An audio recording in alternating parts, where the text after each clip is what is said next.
Bonjour tout le monde, Stéphanie aux éditions Gladius. Je vous présente aujourd'hui un jeu de la collection Ludo et Ménage.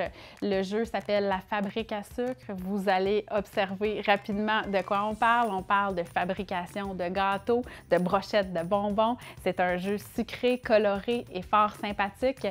Cette gamme de jeux-là est conçue par des spécialistes, principalement celui-ci, Annick Bois, qui est une orthopédagogue, l'a conçu pour travailler la mémoire visuelle, la mémoire auditive, le développement cognitif, mais aussi la résolution mathématique. Vous comprendrez que dans la vie de tous les jours, rares sont les occasions qu'on a en tant que parent et en tant qu'enfant de travailler ça. Donc, ce que j'aime beaucoup particulièrement de cette gamme-là, c'est le fait qu'il y a toujours 3 niveaux de difficulté adaptés aux différents membres de la famille. C'est un 6 ans et plus, en fait, mais je vous garantis qu'en tant que parent, vous allez trouver votre compte. Il y a des objectifs qui sont drôlement complexes. Alors, le parent peut choisir de jouer en niveau rouge. Ma grande fille de 10 ans peut jouer en niveau jaune et mon tout petit de 6 ans va jouer en niveau vert. Et puis, ça va pouvoir évoluer avec le temps. Alors, il y a une belle rejouabilité au niveau du jeu. La planche de jeu est un casse-tête. Ça aussi, c'est intéressant à mentionner. Le jeu est vraiment simple. Je vais brasser les dés. Le dé blanc va m'indiquer de combien je vais avancer. Par exemple, je suis le joueur vert, j'avance de 2 et je tombe sur un défi le fameux cône de bonbons. Alors, ce jeu-là est un jeu de résolution mathématique. C'est un duel, alors c'est un jeu de rapidité. Je vais jouer contre un adversaire de mon choix. Je vais devoir trouver la solution mathématique. Un peu comme à l'école, hein, dans les résolutions de problèmes, ça va m'indiquer que dans mon cône, mon client veut plus de bleu que de vert. Il veut avoir 5 bonbons au total. Il veut 2 petits poissons et un jelly bean. Bref, c'est vraiment tout simple, celui-ci, c'est un niveau vert, mais quand on tombe dans le niveau rouge, c'est vraiment complexe, il faut se casser la tête. Alors, ça, c'est un des jeux.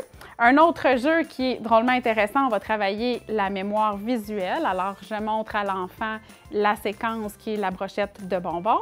L'enfant le visualise. Quand il pense bien l'avoir retenu, il va devoir reproduire la séquence de bonbons sur sa petite broche.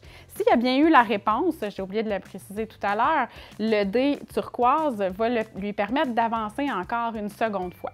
Mais attention, c'est un peu comme un serpent à échelle. On avance, mais parfois, si on tombe sur une réglisse, ça nous fait redescendre. L'objectif étant évidemment de se rendre au petit gâteau doré pour remporter la partie. Le troisième jeu, mais non le moindre, c'est un jeu de mémoire auditive. Ça aussi, il n'y en a pas beaucoup sur le marché et c'est quelque chose qu'on ne travaille pas beaucoup, notre mémoire auditive. Alors, je prends la carte et puis je vais dicter à l'enfant une commande, un peu comme au restaurant. Alors, je veux un gâteau au chocolat avec un jelly bean rose, une bleue et 2 vertes. L'enfant mémorise, je vais déposer la carte et l'enfant reproduit la séquence sur son petit gâteau, sur son plateau. Bref, c'est des jeux extraordinaires. Vous allez trouver votre compte autant que votre enfant. La rejouabilité, elle est géniale. À partir de 6 ans, vous pouvez même le tester avec les plus petits puis adapter le niveau de difficulté. Attention, les bonbons sont beaux, mais ne sont pas mangeables, sont en plastique. Puis, petite chose importante à mentionner, Ludo et Ménage sont des aides aux parents. En fait, Ménage, dans le petit feuillet, le parent est capable d'aller chercher des compléments d'information afin de l'assister lorsque son enfant a besoin d'adapter le jeu à ses besoins particuliers. Alors ça aussi, c'est vraiment une plus-value qui fait partie du jeu. Alors, vous retrouvez tous ces jeux-là partout au Québec.